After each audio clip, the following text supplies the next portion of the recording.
En 2014 et 2015, j'avais fait une mini-série de 4 articles sur le blog Science et Foi pour aborder la question de l'existence historique de Jésus.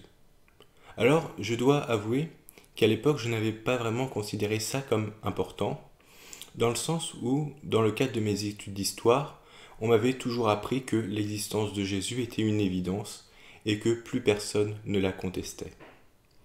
En réalité, je me suis rendu compte ensuite que les choses étaient un peu plus complexes.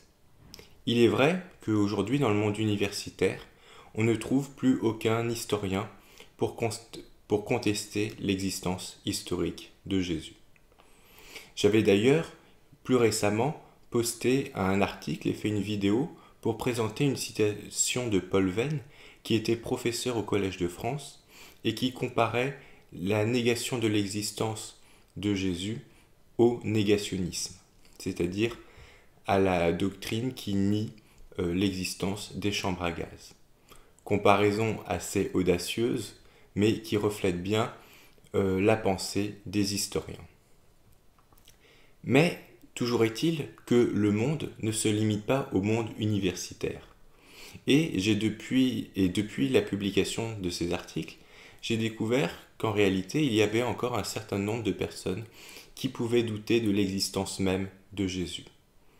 Parmi ces personnes, il y a des athées militants qui remettent en cause cette existence uniquement pour des raisons idéologiques.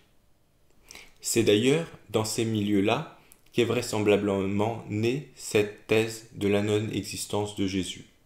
Plus précisément, il semble que ce soit plusieurs auteurs révolutionnaires antichrétiens qui aient commencé à diffuser cette idée.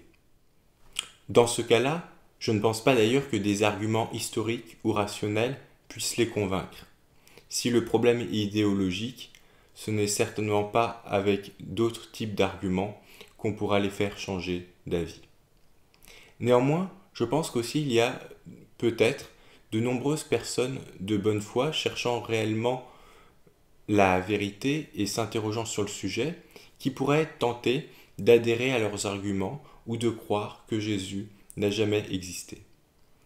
C'est pour cela que j'ai depuis changé d'avis et que je pense maintenant qu'il peut être intéressant de prendre au sérieux cette question et d'expliquer pourquoi les historiens, eux, sont convaincus de l'existence historique de Jésus. C'est pour cela que je vais commencer une série de vidéos sur ce sujet.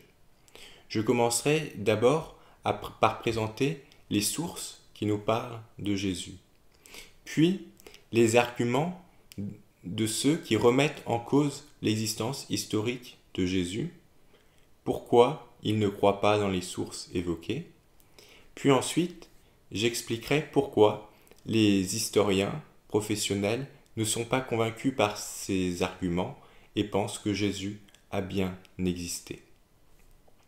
Il s'agit donc là d'une première partie. Il faut cependant préciser que croire que Jésus a existé ne veut absolument pas dire croire que tout ce qui est dit dans les évangiles est vrai.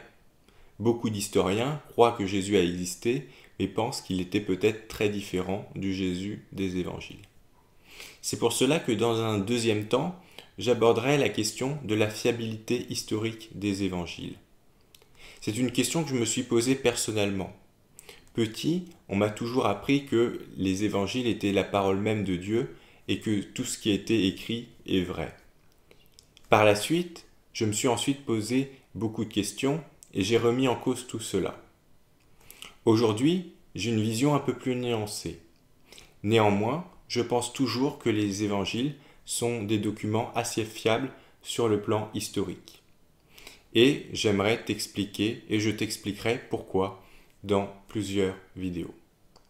Bien entendu, je ne te cache pas que le point de vue que je vais présenter n'est pas partagé par tous les historiens. D'autres considèrent au contraire que les évangiles ne sont pas du tout fiables sur le plan historique. C'est pour ça que j'essaierai de te présenter les arguments de chaque camp pour que tu puisses te faire une idée plus précise, on va dire, du débat, des enjeux et que tu puisses finalement te faire ta propre opinion sur la question. Si tu as une remarque, tu peux me laisser un commentaire sous cette vidéo. Si tu as une question, je t'invite plutôt à me contacter via mon blog ou ma page Facebook.